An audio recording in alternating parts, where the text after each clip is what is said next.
So hi guys, I'm Sharoni, and I'll talk about integrating security in CICD. I'll talk about security in general, and let's start.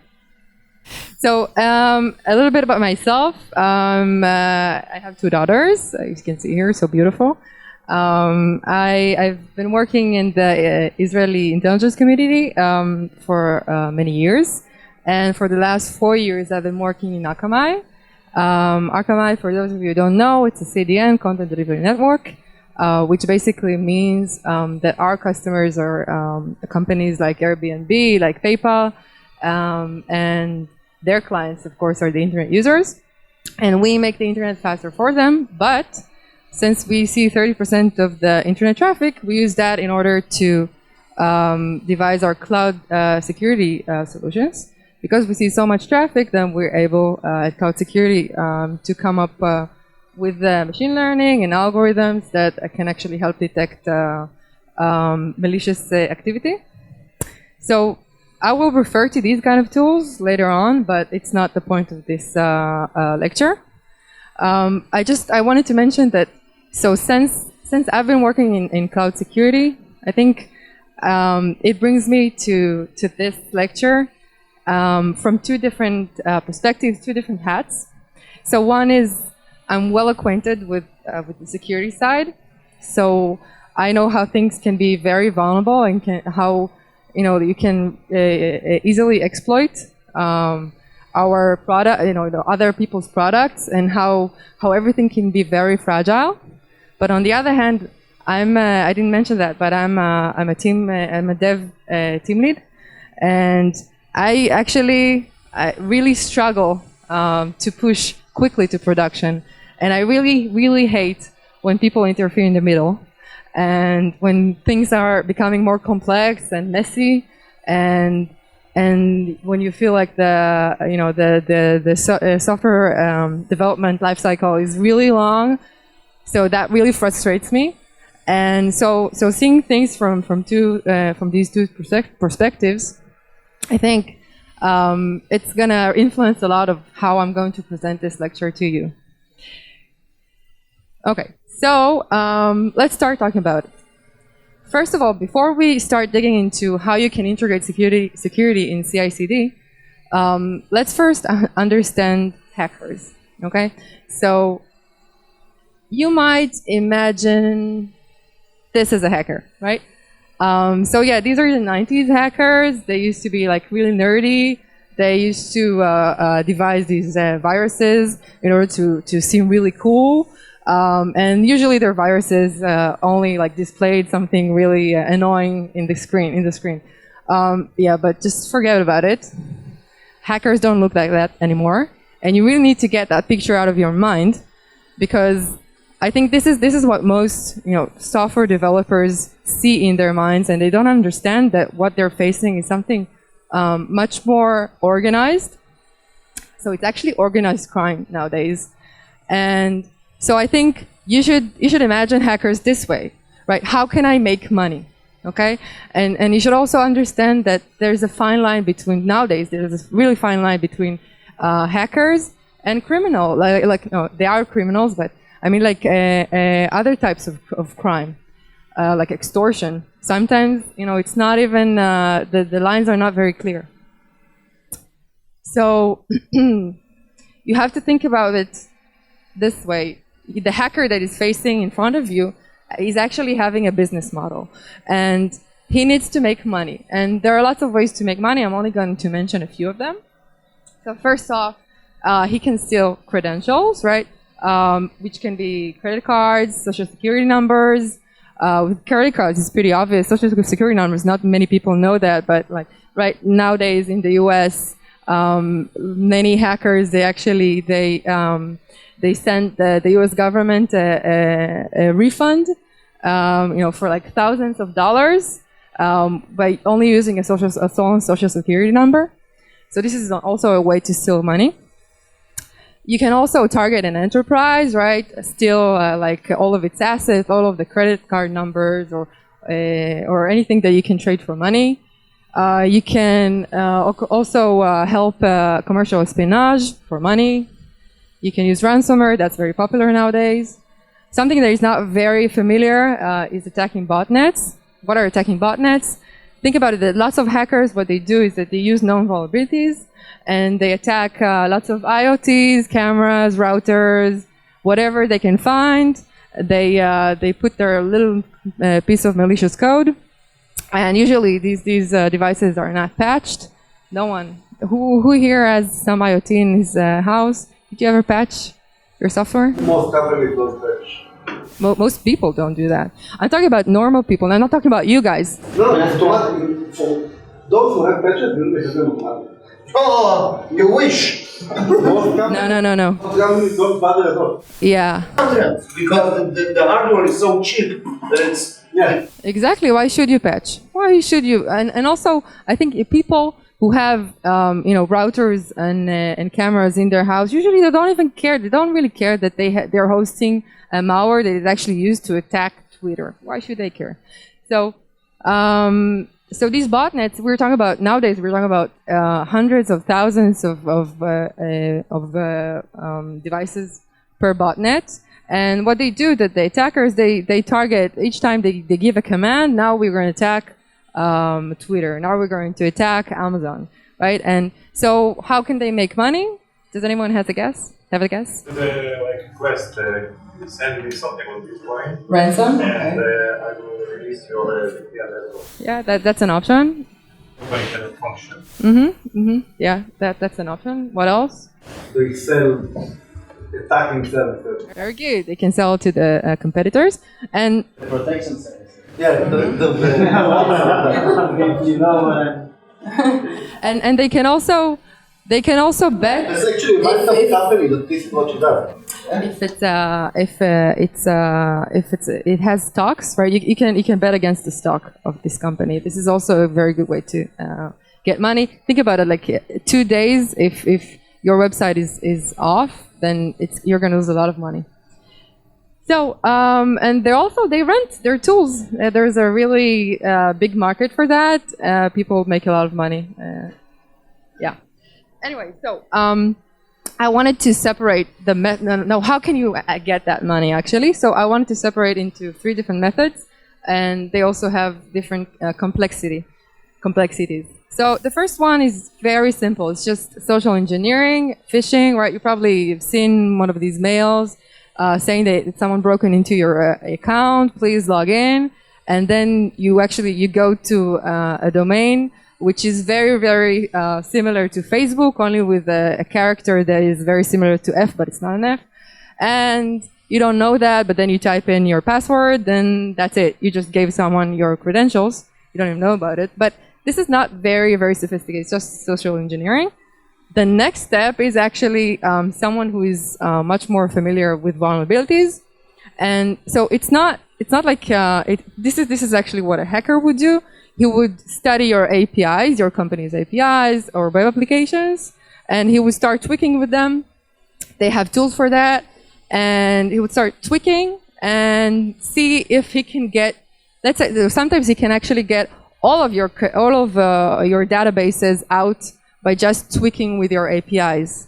So this is also an option. You don't really insert any malicious code in it, but you do have to know the software on the other side. You have to know how to manipulate it.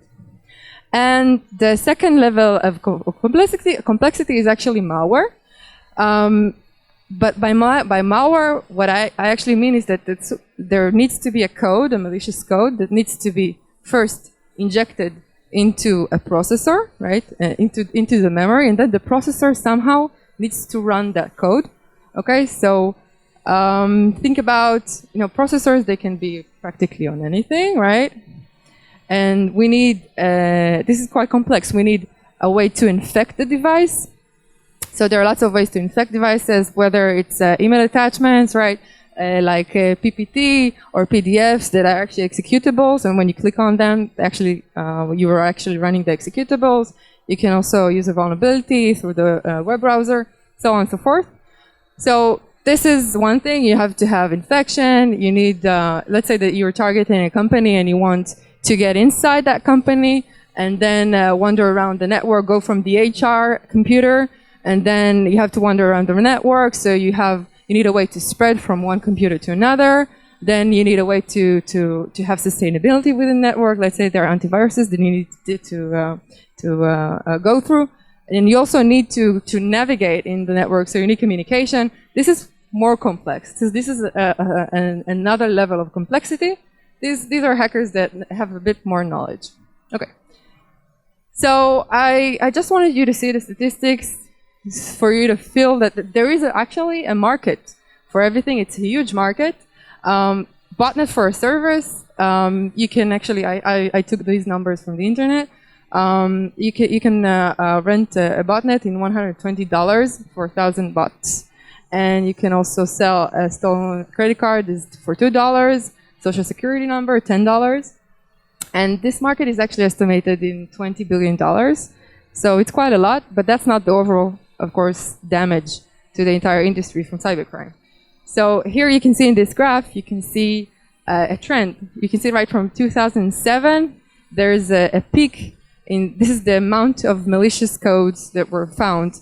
So what you can see is that there are more and more players, active players, and because people see profit and they join in, they hop in, and so you have to understand that this is something that is much more organized than you would think. Okay, so how would attacker? What are my options? Okay, if I want to attack a company, just like yours, what can I do? So first off, your company is probably going to have web applications, exposed APIs that I can tackle. This is probably the second method that I'm going to use. Probably use your APIs, tweak them in order to get information out. I can also use that to infect, but that would be more complex. But what I did want you to understand, so look, in CICD, we'll see later on, most of the solutions are for this part. But what I did want you to also understand is that you don't only look at the front door, okay? You also have to take into account that infiltrators can get inside your network from other places, okay? So it doesn't exclude you. You need to make sure that your network is safe, okay? And also within your design, we'll talk about it later, but you need to take into account that someone is probably, there are other ways to get into your network. For example, an email infection, just like we talked about before. Sometimes there are orphan APIs, like APIs that we think are not exposed, but they are actually exposed to the internet. Third-party software that is not patched. And also something that is actually very trendy nowadays, third-party infections. Like people think to themselves, oh, I really invest a lot in my VPN, in everything, I'm really secured. But what they don't understand sometimes is that they have third-party vendors who are not as safe. They don't have that security measures, and you know, an attacker can target them and then hop into their network through the third party. And so this is also a way to get in. So we need to take everything into account. So this is the OWASP top 10 for web applications. I'm not going to go through everything, but the point of my lecture anyway is that anything we can do to put in CICD, it doesn't exclude us from having to know these top 10 vulnerabilities, at least that, and be acquainted with the, you know, what attackers do nowadays. The poor thing is that this list, some of these attack methods should have been gone, you know, years ago, like injection, and you see here cross-site scripting. So the fact that they're still here is actually, I think we'll talk about it later, but it's mainly because software engineers don't give a damn. And I mean, there are very, very simple solutions for all of these. And just like we have the OWASP top 10 for web applications, we have them for APIs as well. So I really, really recommend you at the end of this lecture, go and read about these, okay? Because a lot of them are very, very simple to solve if you are aware of what you know, of what you do. So why should I worry about this, or why should you worry about this? So let's have a little demo. So who here knows about the OWASP Juice Shop? Okay. So there are lots of there are two more projects that I know of OWASP, and so OWASP Juice Shop. It's an application. It's based on Node.js, but it's really it has a lot of vulnerabilities. And so imagine that this is your app, okay? And it could be, so it's a bit, it looks good, right? But so here you can see like there are lots of products that they're selling, right? They have a really cool API. And so this might look very, not so so big a deal for those of you who know about security, so shut your eyes. But I did want those of you who don't really know about security to actually imagine it. So really think that this is your application. In the end, this is your code. Okay, your code compiles to this, and in the end, an attacker can do many things, right? He can, like for instance, oh, I'm logged in. Shouldn't be.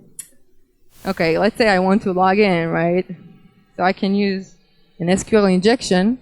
In order, let's say if there wasn't any security measures done on that, then maybe I'm going to do something like this. Like, I know that there's a query behind the scenes.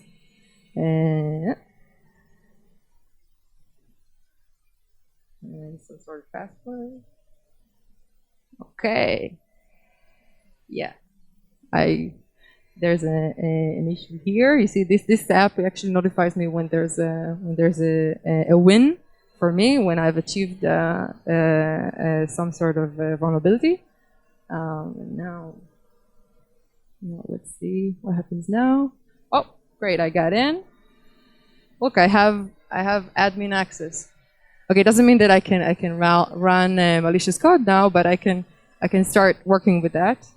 So this is nice, right? Also, what can I do? So like this is pretty obvious. I can start looking for, like links that no one really looked at. Admin, no. Okay, interesting. You see, I got into a page where. Lots of stuff that shouldn't be here. Lots of emails. Interesting. Okay. And there's a hidden scoreboard.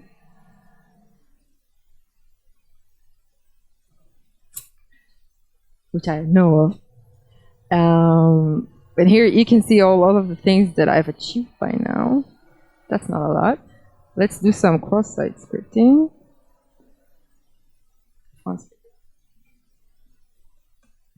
You see it now? Okay, let's see. What can I do?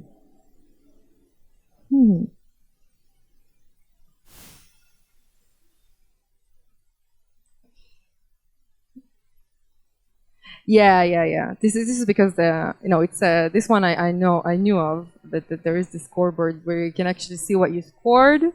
So you can see here there are lots of there are rankings. I mean there are tasks that you can do, and they have different levels. So you can play with this app. Any of you can actually. I wouldn't recommend running it on your computer. You can use a VM for that, or I used Huriko.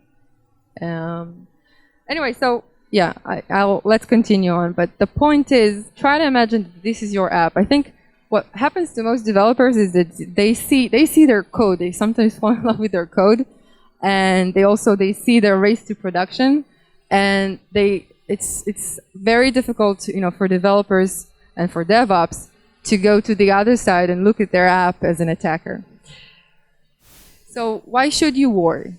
So first off, your data can be stolen, that we talked about. And also, you can also compromise your users. Your users' data can be stolen. They can get their accounts breached. Also, like let's say that you don't really care about the passwords of your customers. But as you know, most people don't change. They use their passwords for several websites. So the password for your website might be used for their PayPal account. So this is actually also not very good for your customers. And also, you can host an infection site, so an infection URL. An attacker can actually use your site in order to infect any passerby with malicious code. And also, another thing that you should worry about is that you can be used as a third-party vector into an attack. So, I mean, your customers might be very mad at you, and it also can be very, bad publicity. You can get bad publicity if you are known to become a third-party vector. Like, for instance, there was the Target, and does anyone know the company Target? It's very big in the US. Anyway, so it was attacked this way exactly. It was penetrated by a third party, and so I don't believe that third party company exists anymore. Okay, yeah. So you don't want to be in the news. Some statistics. So this is a bit shocking. 83 of all web applications had some vulnerabilities. 67 of them had high severity vulnerabilities. And on average, each web application had 33 vulnerabilities.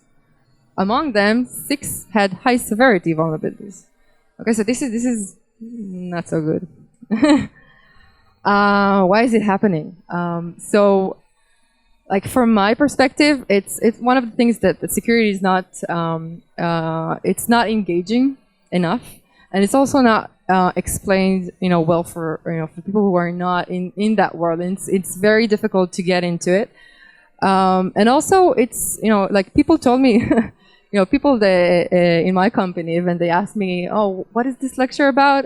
And I told them, and they were like, oh, this is so boring. And I said to them, really? Yeah, software security, CICD. And I think this is also an issue among developers. Like security, it's like really great. It's something that there's this one person in the company who cares about it, and he keeps lecturing people about it. And, oh, we hate him. And so I think this is also a major issue in that, but we'll try to fix it, right? Okay, so let's dig into what we can do. So these are my top 9 recommendations. Among them, 4 of them you can actually integrate in CICD, in my opinion at least. So let's walk through them. So suppose this is the software development lifecycle, and I think the best place to start would be actually the design review. Okay, so I'm sorry for those of you who don't speak Hebrew. This is in Hebrew. This means, okay, so Kav Magal Olam Yiparetz. This is a sentence that I've heard a lot in my army service. And this is something that, it appears a lot in combat theories. It basically means that if it's you here and the enemy over there, like your tactics, they cannot take into account that the borderline between the two of you will not be breached. Your tactics have to take into account like what's going to be the next step after my enemy is going to appear right here. And I think it also applies to software. And you really have to assume that you don't really have a perimeter. You don't really have a VPN. You don't really have security. You have to understand that you're probably hosting a malware. So this graph right here, I took it from our dashboard, actually, from the enterprise security solution. Here you can see just a regular customer of ours. It's an enterprise, just a normal enterprise, who was, they got into our system. And right here you can see that once they got into our system, you can see here that we have 18,000 requests to domains that are known to be command and control sites. This means actually that there is a malware inside their infrastructure that is actually communicating outwards. Okay, so and this is the normal situation that we see. So what can we do in design review?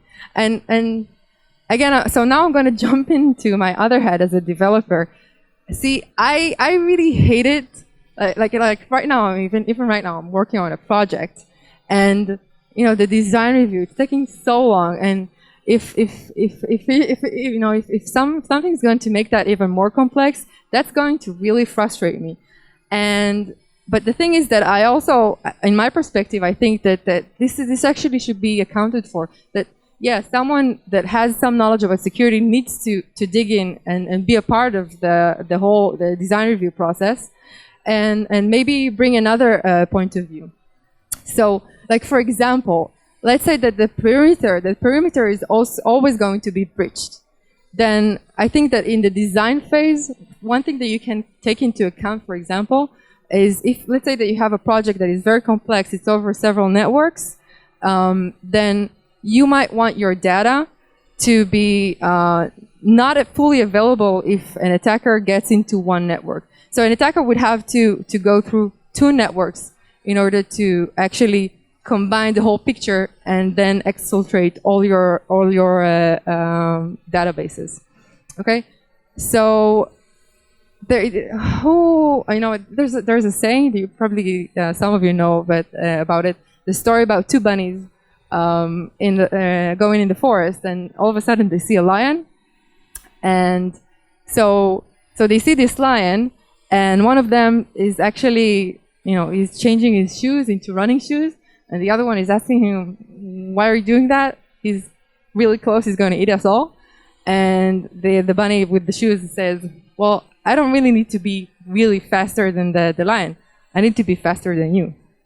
So I think it also applies here. Like, yeah, I mean, you cannot really get 100%, but you can just, you can be better than others, and you can be 90% safe, let's say, and that's enough. Okay, not enough, but it will probably decrease the chances of you going into the news. So, also one more things that I think can get into design review is wrong assumptions. Like many wrong assumptions that developers make, and maybe you don't think this way, but developers do. Is for instance that an attacker cannot get cannot get an account. Let's say it's a B2B, right? And what you have to understand is that there is a black market for accounts, even for B2Bs, and also developers don't understand that sometimes you can fake an account, and the next phase would actually to use that. And we as developers don't think of attackers as working in phases. Like an attacker could work for a week trying to get an account, to create an account, a fake account, and only then continue on. And this is something that we have to put in our minds. Anyway, so another wrong assumption is that some developers think that the only interaction is limited to the UI, right? Let's say if the UI is limiting what type of operations you can do, then they think, oh, with the API I can enable everything. Someone can drink up my entire database. And so the thing is that they have to understand is that these hackers, they use their own tools. They are not limited to any API, to any UI. Okay, so what can we actually do with the CICD? So let's split it up into 3 parts. I think there are some tools and things that you can put in the IDE itself, and if you can do that, this is the best shift left ever, right? Because it's going to pop up in front of the developers. They might learn from what they see. Like, let's say they write something, and then there's a pop-up saying, "Oh, you've had the vulnerability just here." Then they can read it online, maybe learn something new about it. And so an IDE would be the best thing. And the second thing we can do is actually have a pull request gate. But this is something that really has to run quickly, a couple of minutes max. And also we can put things in nightlies. So what can we have there? So the second thing that we can have is dependency blacklist checks. There's a really increasing issue with compromised libraries. And not many people are aware of it, but right now in GitHub there are many libraries who no one should use. But for some reason, people don't even know about it, and they use it anyhow. And OWASP, they have their own blacklist, and there are some tools, there are some free tools even. They just they can give you that blacklist. You can also integrate it in the IDE. Okay, from my perspective, definitely Hardgate. You don't want to merge a code that's actually using one of these libraries, and you should probably do it shift left as much as possible. do it again in the IDE and then pull request max. So I don't work for any of these. I think I'm just putting a couple of names that I know for those of you who want to see later on of tools that I know that actually have a solution. Third-party blacklist. Okay. The second thing is keep dependencies up to date. Okay. You probably, who here knows what zero-day exploits are? Okay. Yeah. So forget about it. Okay. This is not commercial. This is only like real country espionage. What most attackers do, commercial attackers, what they do is they look at patches and they do reverse engineering of the patches, and then they use these vulnerabilities very quickly. What they do is they track the patches, and very quickly, like in a matter of a few hours, days, you can find malicious code out there. And what happens is that most companies, it takes them up to a month to actually use, on average. And this is something also as a developer, like I really hate someone telling me, oh, you really have to upgrade your dependencies. But on the other hand, like this is something that really has to be quick. Okay, so, but in my idea, it shouldn't be a hard gate. And I don't know how you need to think about solutions, how to enforce it. But the thing is that if you want to put it in your CICD, it has to be updated really quickly. Okay, it really has to be connected with the with sources, and like if there's a new patch, it has to be very quick. It cannot take a few days even. So we can put it in all of these. Second thing that we can use is static code analysis. What this is, these are tools that actually take your code and they analyze them and see if there are any vulnerabilities. There are lots of open source, lots of commercial stuff. A way for you to evaluate these, because some of them are not so good, some of them are better. So you can use OWASP Bootstrap and other applications that have a lot of vulnerabilities. Oh no. Okay, static code analysis. You can put it pretty much everywhere. I would recommend IDE, and also you can have a very quick flow, right, for pull requests. But the heavy stuff needs to run in nightlies, okay? But the most important thing here is that you really have to refine the false alarms. And so I'm talking here in perspective of a developer, is that these tools usually they have a lot of false alarms. What happens is that developers, what they do is that they try to do whatever they can in order to just shut them off.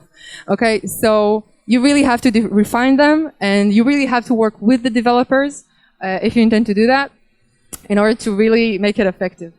Okay, static code analysis, dynamic analysis. What it basically means is that we have a VM, okay, and we run the binaries on them, and there's a tool like sort of like an automatic pen testing that is actually going to try and test them. This is heavy, it's going to run in the nightly, okay? The problem is that some developers might, push the code and not want to fix it later on. It's like, oh man, I forgot about it. I'm already like in the next phase of this project. So here's a comparison between the two. I'm not going to go into that. We can put that in the nightlies.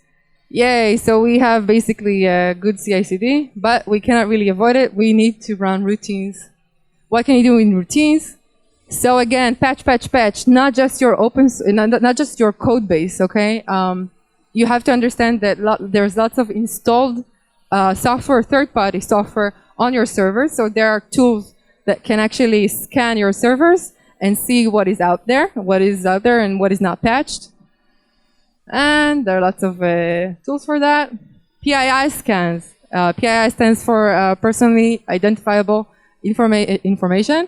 So this basically means one of anything that can help get the credentials, seal them.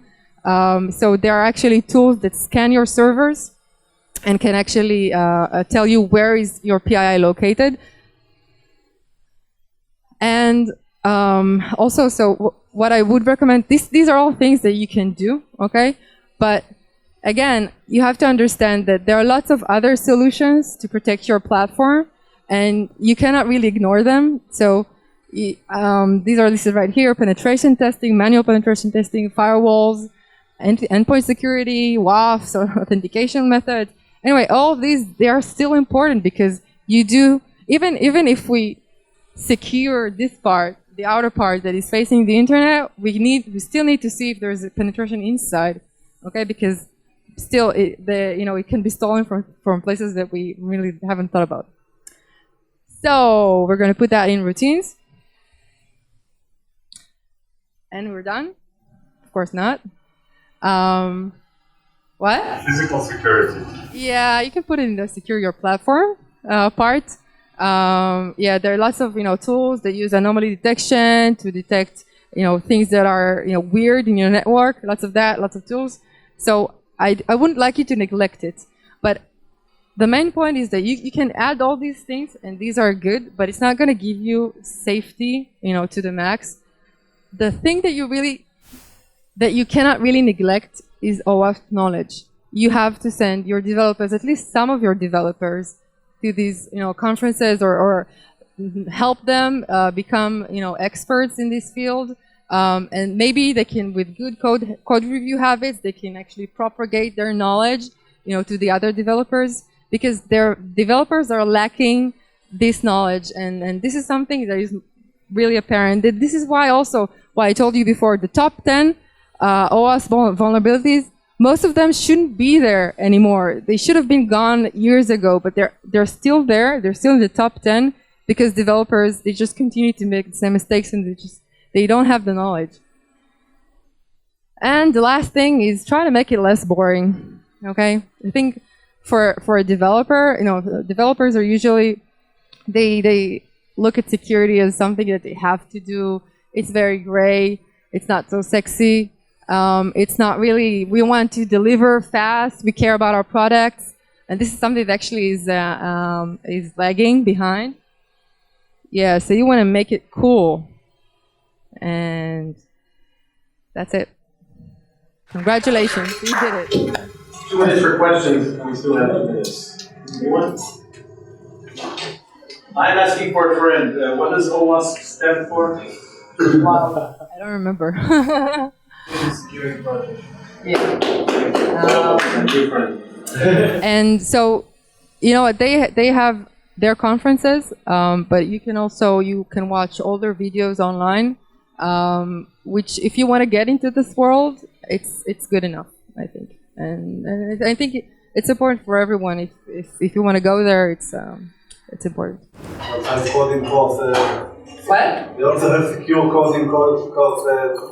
There was toolkits for checking mobile apps, web apps. That is secure. Yeah. Too much. Too much? I think the problem is that not many companies send their developers or their DevOps people to us. That's the main issue. Even so, they're extensive. Most people you see there are CISOs. that's the and some developers who care. Okay, thank you.